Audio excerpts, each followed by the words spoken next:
গাছকাটার ঘটনা নিয়ে বিবাদের জেরে দুই পরিবারের সংঘর্ষ আহতদের উত্তেজনা বিরাজ করছে সংশ্লিষ্ট এলাকা। ঘটনা মঙ্গলবার দুপুরে খোয়াই থানাধীন বারবিল পঞ্চায়েত এলাকায়। ঘটনার বিবরণে জানা গেছে যে জমি সীমানা নিয়ে বারবিলের কালীপদ দেবের সাথে বিরোধ চলছিল এলাকারই জৈনক মিন্টু লাল দেবের। মঙ্গলবার সকালে কালীপদ দেব ও তার ছেলে কাঞ্চন দেব জাতীয় সড়কের লাগোয়া জমিতে গাছ কাটছিলেন।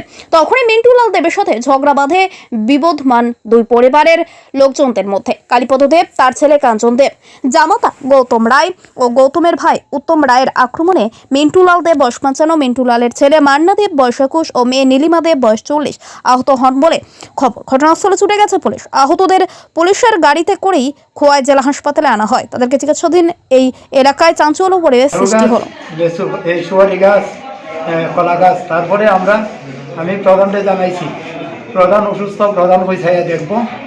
এই মুহূর্তে তারা 11টা, 11:30 নাগাদ একতারা দারোগারে নিছে, টিএসআর 2 জন পুলিশ তারার সামনে আমরা মারধর করছে। আমার দাঁত ফালাই দিছে, রাস্তা ফলাইয়া গৌতম রায়ের ভাইয়ে উত্তম রায়, তার শ্বশুর কালীপদ দেব, তার সম্বন্ধী কাঞ্চন দেব, তারা 4 জন আমার ছেলের ফেটে ফালাইছে।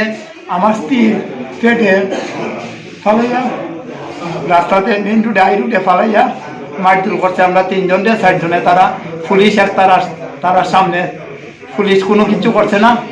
আমরা এই অবস্থা, রক্তপাত দেখেন, মুখে টুকে আমার মুখ ভিতর দেখাইতে পারতেছি না, মুখ টুক ফুলে রয়েছে। এই অবস্থা, কি অবস্থা। আপনার বাড়ি কোন বাচ্চা মেয়ে আছে, বাচ্চা মেয়েটারও চোরটাপড়া দিচ্ছে, বাচ্চা মেয়েটা বাড়িতে আছে। আপনার বাড়ি কোন জায়গাতে? বাড়ি বারবিল স্টেডিয়ামের সঙ্গে। মানে কি কারণে এরকম আক্রমণ ওই করলো? গাছপালা, আমার জায়গার গাছপালা কাটাতে আমরা বাধা দিচ্ছি দেখা এই লেগে আমরা এই রক্ত করছে। আপনার নাম? আমার নাম মিন্টু লাল দেব। আপনার পরিবারের কয়জন সদস্য আহত হয়েছে? আমরা 3 জন সদস্য। তারা কি সবাই আহত?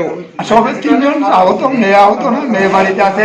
এবং আমরা পুলিশের ডাক্তার নিচে আমরা আইউডের উপরে বাড়ি